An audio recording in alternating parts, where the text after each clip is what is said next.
E aí galera, tudo bem com vocês? No vídeo de hoje a gente fala sobre o modernismo, já é o nosso 9º vídeo da semana literária, rumo ao Enem amanhã, então bora lá, né? Vamos lá, tudo aconteceu na Semana de Arte Moderna em 1922, foi o que trouxe pra cá o modernismo, né? O centenário da independência política, era a hora agora de dar um grito pela independência cultural, ó. Então, bonito, né? Profundo. Então vamos lá, ó. Evento apresentado no Teatro Municipal de São Paulo, tá? De começo, assim, não era o que eles queriam não, tá? Mas foi nesse lugar mesmo, já conseguiu, então vai, né? Antecedentes, vamos lá. Viagem de Oswald de Andrade à Europa. Ele se entusiasmou, quando ele viajou, ele se entusiasmou para propagar tudo isso no Brasil, tá? Movimento em louco que a gente vai falar já já. Leituras de Mário de Andrade. Todos os artigos que ele leu, ele procurou implantar na nossa Semana de Arte Moderna. Influências das vanguardas europeias, tá? Então vamos lá, fator importante, paranoia ou mistificação. Agora presta atenção que esse terceiro tópico é muito importante, tá? Agora tá ali, ó, Monteirão e Anitinha Malfatti, tá? O que aconteceu? Seguinte, a Anitta, ela era o berço do expressionismo. Ela fazia artes expressionistas lá fora, né? E o professor dela falou assim, nossa, você tá pronta pra espalhar a sua arte, né? Porque a sua arte é muito boa. E o que aconteceu? Ela queria trazer essa arte pra cá. E tinha muitas pessoas que apoiavam a Anitta, tá? Gostavam muito da arte dela. Então ela trouxe a arte dela pra cá. E o intuito do modernismo é pegar o novo, não o antigo, tá? E o expressionismo já era antigo quando ela trouxe pra cá. Era pegar o novo e o que era nacional. Então imagina, a Anitta Malfatti pegou a obra dela antiga, né, expressionismo, algo antigo já, para 1922, trouxe pra cá e de fora ainda, né, porque ela estudou na Alemanha e ela trouxe pro Brasil. Monteiro não aguentou. Monteiro ficou indignado, soltou a braba pra ela, né, sem papas na língua. Virou pra ela e escreveu um texto assim, ó, Anitta, tudo que você faz, você pode chamar de tudo, menos de arte. Olha só, agora imagina, você, um artista de peso, renomado, você recebe uma carta do Monteirão falando que o que você faz é tudo, menos arte. Com que cara a gente fica, né? Foi isso que aconteceu, uma treta, né? A gente pensa que pessoa culta não briga, mas briga sim, tá? Escritor também briga, artista também briga. Então foi a treta deles que chocou ali, né? Polêmica pra caramba, imagina. O que você faz não é arte, é isso que você faz não é arte, olha só. A menina vive de arte. Aí fala que não... Gente, né? Então aqui, ó. Paranoia ou mistificação. Por quê? Provocou escândalo e alerta para os conservadores esse período do modernismo, né? E esse artigo de 1917 foi o que o Monteirão falou, né? Mandou um artigo pra Anitta falando que ela fazia tudo, menos arte, tá? E mistificação por quê? Que faz acreditar no que não é, tá bom? Foi a gota d'água. Agora aqui, ó. Reunião de representantes das artes modernas. Da exposição modesta a grandes acontecimentos, tá? Ficou de fora.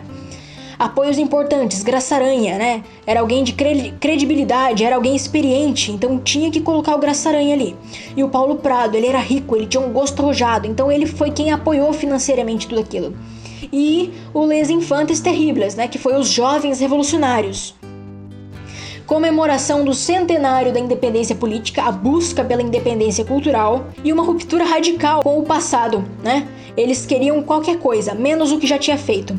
Era contra a tradição e os modelos impostos, né? Tanto que o lema era, nós não sabemos o que queremos, mas sabemos o que não queremos. O que eles não querem? O passado, o que vem de fora. Aí, ó. Eles querem inovar, ou seja, não sabemos o que queremos. Queremos inovar, qualquer coisa que inove. E o desejo de nacionalidade pela arte. Então esses dois últimos tópicos, gente, são muito importantes, tá? Esses dois últimos e o terceiro. Agora aqui, ó, foi uma briga entre o conservador e o liberal, né? Deve imaginar isso, né? Do nada um período de arte moderna. O conservador ficou brabíssimo, né? E não foram bem recebidos não, viu, os modernistas, tá? Tanto que o Olavo Bilac começou a ser atacado, ó, pra vocês terem uma noção, tá? O Olavo Bilac pegou um pouquinho do modernismo. A elite ficou contra os modernistas e o público ficou contra os artistas, tá? Deixavam bilhetes de crítica até, o choque do conservadorismo. Então foi uma briga pesadíssima, né? Um choque, né? Agora vamos falar de 3 nomes da geração de 1922 que bombou, tá? Vamos lá. O Oswald de Andrade, ele era um privilegiado, um rico aristocrata do café, faliu com a crise de 29 e resolveu dar um rolê na Europa, tá? Contato com o modernismo em louco, ou ficou no olho do furacão ali.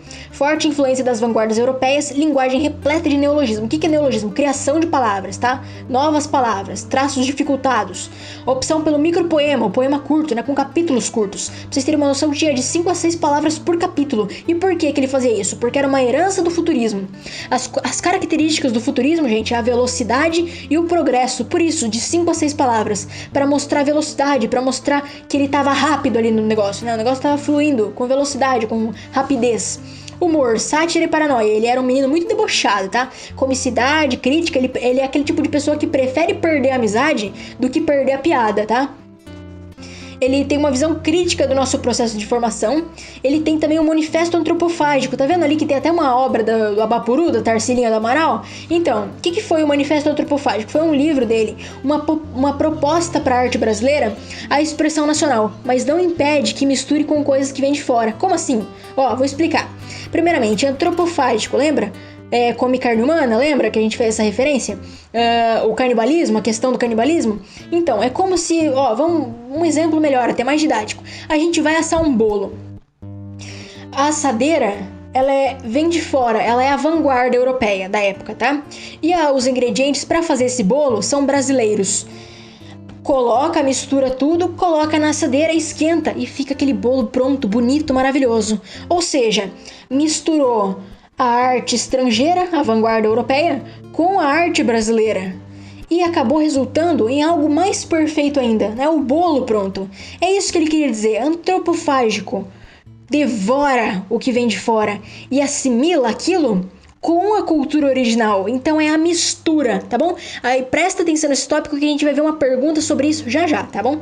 E aqui, Memórias Sentimentais de João Miramar. Nossa, Ariel, mas não parece Memórias Póstumas de Brás Cubas? Parece, sim, e foi intencional. Tem semelhança com Brás Cubas, tanto que o Brás Cubas era debochado e o João Miramar também é debochado, né? E o Oswald traz isso pra obra. Agora aqui, Mário de Andrade. Ó a foto do meninão. Ele recebeu da crítica a alcunha de Papa do Modernismo, tá bom? Ele era um grande amigo de Oswald, só que amigo entre aspas, né? Por quê? Porque como o Mário de Andrade soube captar melhor os quesitos, as características do modernismo, Oswald ficou com uma invejinha, né? Porque não pegou tão bem assim as ideias. Mário pegou muito melhor as ideias do que ele, né? Pegou com mais facilidade, sabe? Como se algo nascesse já dele. Então, o Oswald ficou com um pouquinho de inveja do Mário. Plena compreensão do movimento, lá, como eu já havia falado. Algumas paixões, a cidade de São Paulo. Tanto que a primeira obra dele, gente, foi Pauliceia Desvairada. Pauliceia, paulista, São Paulo, tá vendo? O Brasil e o folclore. Influências das vanguardas europeias, por exemplo, o futurismo e o cubismo. Agora aqui, interesse pelo nosso processo de formação em nossa cultura. E prosa citadina e folclórica. Como assim? Citadina, ele tem os costumes da elite em tom crítico. Por exemplo, de São Paulo, os bons costumes, o bom gosto, né? Uma prosa urbana. E de livro, ele tem como exemplo o Amar, verbo intransitivo. Essa obra, as obras dele, Pauliceia Desvairada, Amar, verbo intransitivo, são obras que, se a gente for ver mesmo, é uma obra que é muito assim, cheia de conteúdo, sabe? Rica de conteúdo. Porém, a análise já não tem tanta análise. Então é uma obra mais pra gente ler e uma obra que a gente fala, nossa, que obra legal de ler. Por exemplo, no realismo, já a análise é o que contava mais. Agora aqui não, é o texto mesmo. O Amar, verbo intransitivo, que é o que eu tava falando, né? Só pra vocês terem uma noção. Por que chama assim? Amar tem complemento, mas no caso dos dois personagens protagonistas do livro, não pode ter. O Carlos nunca poderá ser o complemento da vida da amada, e nem vice-versa, tá vendo? Verbo amar, verbo intransitivo, entendeu? Olha só, pra vocês terem uma noção. Folclórica, as lendas da nossa cultura, né? Por exemplo, o Macunaíma, ele ficou 12 dias criando a história na fazenda dele, tá? E Manuel Bandeira, vamos lá. Reabilitação do turismo em nossas letras. Como assim? Ele faz uma viagem dos períodos literários. Tanto que ele tem um livro chamado assim, Manuel Bandeira, Apresentação da Poesia Brasileira, tá? Eu tenho aqui, eu coloco uma foto aqui pra vocês verem o livro, tá? Como que fala aí? Do que fala esse livro? Seguinte, ele faz uma explicação das escolas, que nem eu tô fazendo aqui no meu canal, só que em forma de vídeo, tá? Resistência inicial das ideias renovadoras. Obras marcadas por influências biográficas. Ele morou em São Paulo, tá, gente? Descobre que estava com tuberculose, então ele volta pro Rio e passa por períodos ruins. Porém, cada dia de crise para ele era o último dia. Então ele cria situações do passado ou futuro. Por isso, temas recorrentes a doença e a morte. Porque cada crise que ele tinha, ele sentia que já era, né? Era o fim, bye bye, tchau tchau, vou morrer, né? Aquele meme lá do Faustão. E aí ele criava tudo isso. Porém, ele só morreu mesmo com 80 anos, né? Ele adiou tudo porque achou que ia morrer. A vida inteira podia ter sido, mas não foi, olha só. Saudosismo, memórias da infância, tom afetivo, lirismo intenso, subjetivismo, tanto que olha embaixo, ó, poesia de caráter neorromântico, né? Essas características são todas do romantismo, né? O eu, lembra? Linguagem, tende à simplicidade, uso recorrente de diminutivos, afetivos, versos de arremate. O que é arremate? Conclui, aquele que encerra, aquele que fecha. Humor, ironia. Agora aqui, Graciliano Ramos, vamos lá. Graciliano Ramos fez parte da segunda geração modernista do Brasil, tá? Qual que foi o foco dessa geração? Seguinte, foi ali nem o passado, nem o moderno, né? Ele queria construir a tradição com novidade, então foi meio que uma mistura dos dois, tá? O foco da primeira geração era modernizar, uma arte procurando uma nova forma de se expressar, tá? Agora aqui, já nessa daqui, ela já queria misturar um pouquinho do antigo com um pouquinho do novo. Foi uma fase de equilíbrio, né? Uma fase de construção, tá bom? Guarda isso. Agora aqui, ó. Graciliano Ramos. Ele tinha uma literatura de caráter social, falava sempre do Nordeste, que era terra de ninguém, sem lei, a seca, fome e miséria, o processo migratório, explora a humanidade das personagens. Então ele era um autor de maior expressão do regionalismo de 30, tá? Abordagem que também explora os aspectos psicológicos, dimensão crítica, de denúncia dos problemas sociais do Nordeste, farta a utilização do grotesco e dos processos de zoomorfização, né? O homem se comportando como animal, o animal se comportando como homem, como no exemplo do Vidas Secas, né? Da cachorra-baleia lá, lembra? Que ela se comporta como homem e o homem mesmo, o Fabiano, lembra? Se comporta como animal, tanto que até a linguagem do Fabiano, ela é escassa para mostrar que ele age como animal, porque age por instinto. Aí, Ariel, mas qual que é a diferença do modernismo para o naturalismo, né? A questão da zoomorfização, do agir por instinto, que no modernismo tinha um pouquinho de pensamento, tá? No naturalismo não, era agir por instinto mesmo, tá? Essa é a diferença. Então, nossos personagens do Graciliano Ramos, eles tinham um pouquinho só de raciocínio, mas age por instinto mesmo. É um Nordeste feudal, a exploração do homem pelo homem, né? Essas coisas que a gente já vê, né? Por quê? Porque é moderno, são coisas modernas, ou melhor, coisas que sempre aconteceram, né? De crítica, assim, né? Crítica social. Estilo econômico, seco, conciso, a linguagem substantiva, preferências por períodos curtos, uso recorrente do discurso indireto livre, herói problemático, principais obras, Vidas Secas, como eu já havia mencionado, São Bernardo e Angústia. E tá aí o nosso meninão Gracilianos, né? Agora aqui, Jorge Amado. Olha só que coisinha mais fofa, dá vontade de apertar essas bochechas. Escritor cuja obra alcança grande popularidade. Teve duas fases. A primeira, engajamento político, críticas ao capitalismo, preocupação com problemas sociais. Por exemplo, Capitães de Areia, lembra? Que são um grupo de jovens que fazem assaltos, lembra? Tudo porque para conseguir o lucro, né? Para conseguir o pão de cada dia, uma crítica também, né? Segunda fase, narrativas de tom folhetinesco, uma Bahia folclórica, exótica, crenças, paisagens, culinária. Personagens desenvolvidas pela sensualidade dos trópicos, por exemplo, Gabriela, lembra? Cravo e Canela? Dona Flor e seus dois maridos. Agora aqui, Érico Veríssimo. O regionalismo do sul, romance urbano, romance histórico, a capacidade de captar a atmosfera dos ambientes, personagens verossímeis, convincentes, com um forte teor de humanidade, matéria humana bem articulada com a atmosfera, o tempo e o espaço. Exemplo, Caminhos Cruzados, o tempo e o vento, tá? Agora aqui, Guimarães Rosa, tá? Geração de 45. Esse aqui é um dos meus favoritos. Vamos lá. A geração de 45, ela foi pós-moderna, pós-período de guerra. Era uma tendência mais otimista. Por quê? Porque o povo pensava assim, ó, não tem nada pior do que a bomba que caiu no Japão. Então eles tinham uma tendência mais otimista, tá bom, gente? Expectativa quanto aos novos e melhoria rumos da sociedade, menos preocupação com questões sociais. Então, os problemas sociais tendem a diminuir. Tá? Foi um período de reconstrução. Agora aqui, Guimarães Rosa, vamos lá. Escritor singular da literatura nacional. Ele recebeu a alcunha de o alquimista das palavras, né? O transformador das palavras. Por quê? Porque ele criava um dialeto novo, tá? Idiomas que ele criava a partir da experiência de vida dele. Aforismo, sentenças que encerram um ensinamento. Como assim? Frases curtas de efeito que dão alguma moral no meio da história. Por exemplo, o sertão é dentro da gente, o vazio é dentro da gente, tá? Prosa poética, aliteração, assonância, onomatopeia, rima, né? Que é a repetição de consoante, a repetição de vogal na musicalidade. Lembra? Rima, as palavras que combinam no som. Regionalismo cósmico ou universalizante. Como assim? Ambientes locais contra a questão universal ética, tá? A personagem, geralmente era tudo sertanejo, tá? O jagunço, o matador, os velhos, as crianças. Então, inclusive, com a exploração de linguagem local, tá? Ou seja, ele pegava ali os sotaques, né? As palavras de cada região. A trajetória, vamos lá. A inquietação, algo que incomoda, epifania, crise, regeneração. Então começa a obra lá, acontece algo que incomoda, gera uma ideia mirabolante para ele sair dessa. Mas aí vem a crise, né, a queda, e aí a regeneração. Regeneração através de tudo, nem que seja para acontecer um milagre. Olha embaixo, ó, acontecimentos insólitos, simbólicos, não lógicos. Como assim? Um exemplo. O cara tá andando, cai do penhasco, mas por um milagre ele caiu num arbusto. Ou por um milagre ele não quebrou a costela. Olha só, então não é lógico, tá vendo? Como que o cara cai do penhasco e não fraturou um ossinho sequer, né?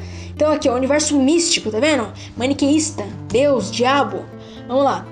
Clarice Lispector, essa aqui é top. Vamos lá. Ela tem uma literatura mais intimista, né? Algo que questiona a existência, que faz perguntas perigosas, e a gente vai ver isso já já, tá? Por exemplo, A Paixão Segundo GH foi um livro dela, tá, gente? Ela tem personagens complexas, a maioria feminina, tá, gente? Trajetória, inquietação, epifania, crise. Ah lá, não acaba com uma regeneração, tá vendo? A única diferença dela pro Guimarães é que a dela não acaba com uma regeneração. A personagem fica trancada na crise, tá? Seres em estado de urgência, dramáticos, questões sociais, o sentido da vida, náusea, né, que ela falava.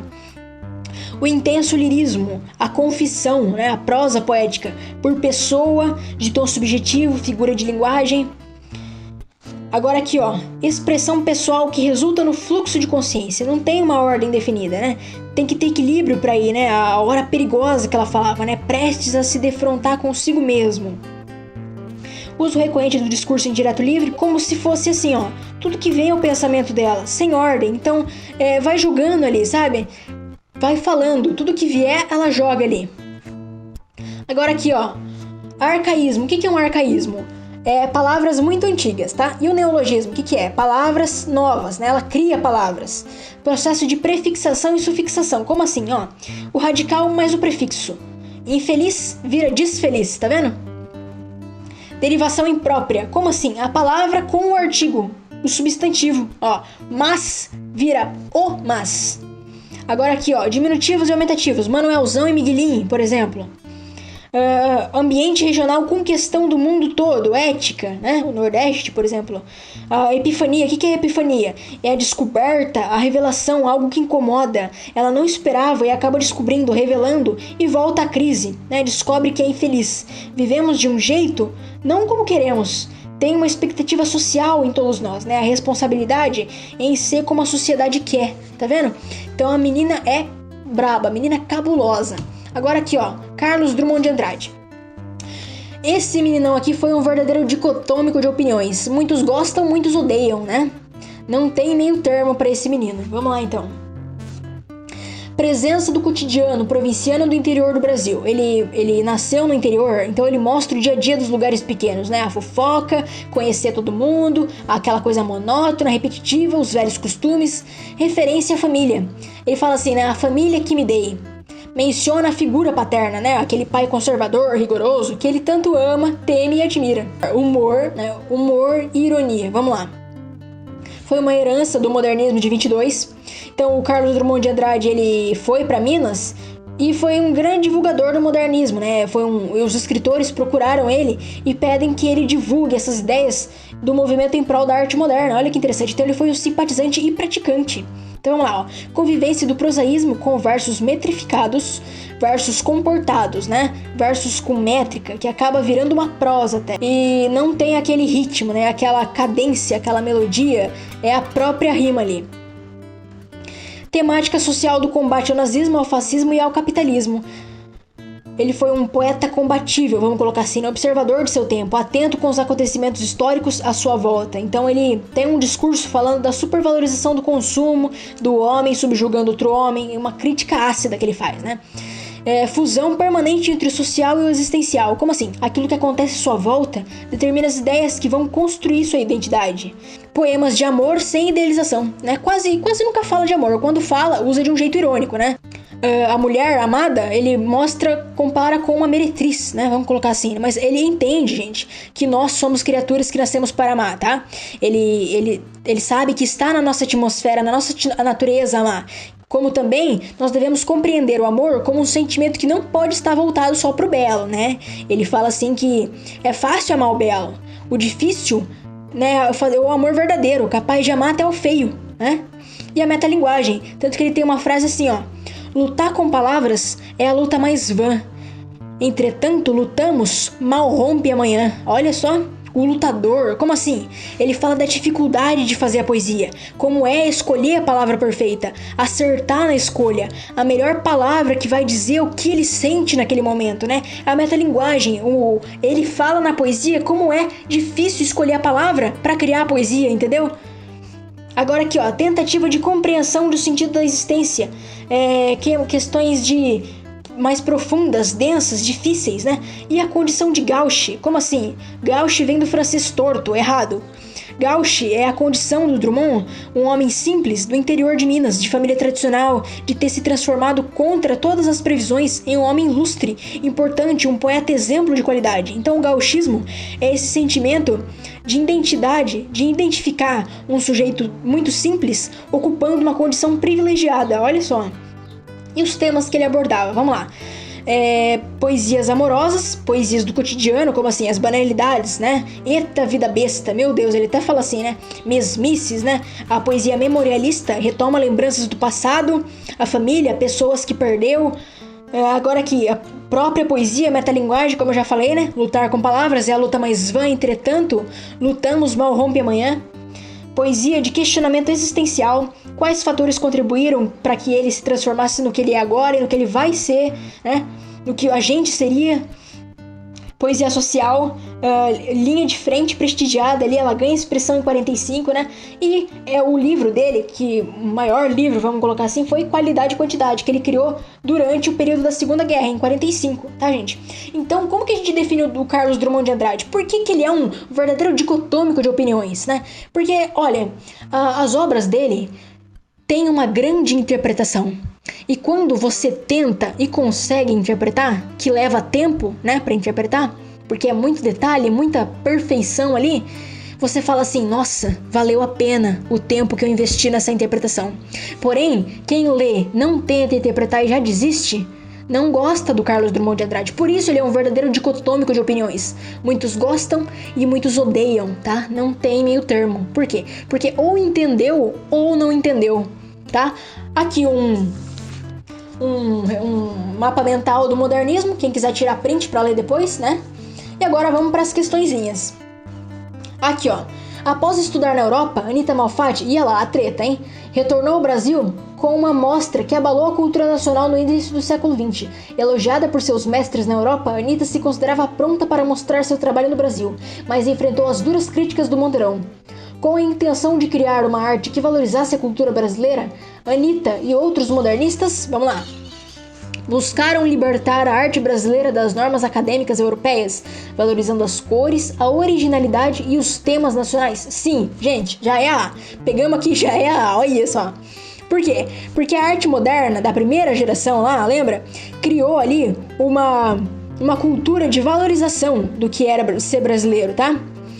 Do que era nativo, deixando de lado ali as regras acadêmicas, né, herdadas da Europa. Então aqui destacava as cores, os temas nacionais, como o cotidiano, foi grande de representação de todo esse trabalho, né, atraindo o quê? Algumas críticas, né, óbvio. Então vamos lá aqui, ó, 2, Enem, vamos lá.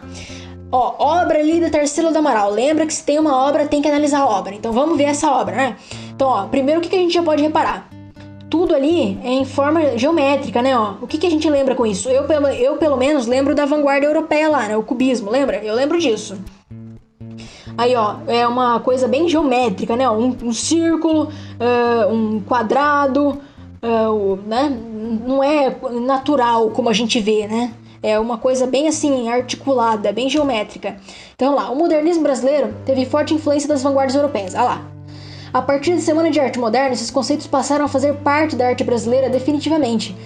Tomando como referência o quadro mamoeiro, identifica-se que nas artes plásticas, vamos lá, a imagem passa a valer mais do que as formas vanguardistas? Acho que não, né, gente? O que foca ali são as formas, né? Então vamos lá. Forma estética ganha as linhas retas e valoriza o cotidiano. Perfeitamente, né? O que eu já havia falado, ó. Geométrico, coisa reta. E valoriza o cotidiano. Sabe por quê? Ó aquela família caminhando ali, tá vendo? Ó? Caminhando em um dia bonito, pelas casas, pela rua ali, né? Não é bem uma rua, mas é um lugar bem tranquilo, né? Pra família andar. Então essa aqui é a B, tá, gente? A obra da Tarsila, ela deixa clara a resposta já da questão pra gente, né? As obras modernistas, elas buscavam, guarda isso, tá? Elas buscavam temas mais cotidianos, tá? E nativos, além das cores e formas bem definidas, tá bom, gente? Então, bem geométrica ali. Vamos lá aqui agora, o trovador. Sentimentos em mim do asperamente, dos homens das primeiras eras, as primaveras do sarcasmo, intermitentemente no meu coração alerquinal. Intermitentemente. Outras vezes é um doente, um frio, na minha alma doente como um longo som redondo. Cantabona, duluron, som tupi, tangendo um alaúde. Ó, tá vendo que ele tá vendo que ele faz uma mistura aqui do tupi com o civilizado? Ó, tupi tangendo um alaúde, né? Faz uma mistura aqui nesse último aqui. Repara, tá? Guarda isso que é importante. Não fez à toa. Cara ao modernismo, a questão da identidade nacional é recorrente na prosa e na poesia do Mário. Em O Trovador, esse aspecto é abordado subliminarmente por meio da expressão como coração arlequinal, que evocando o carnaval remete à brasilidade? Não, né, gente? Acho que não é o foco, não. Tem que ver o que é o foco. Verificado já no título, ver o título, O Trovador, né? O que remete aos repentistas nordestinos estudados por Mário de Andrade e suas viagens. Não, não é o foco. Lembra do foco, o foco do texto, gente. Lamentado pelo eu lírico, tanto no uso de expressões como sentimentos em mim do asperamente, a alma doente, como pelo som triste do alaúde, do loron. Não.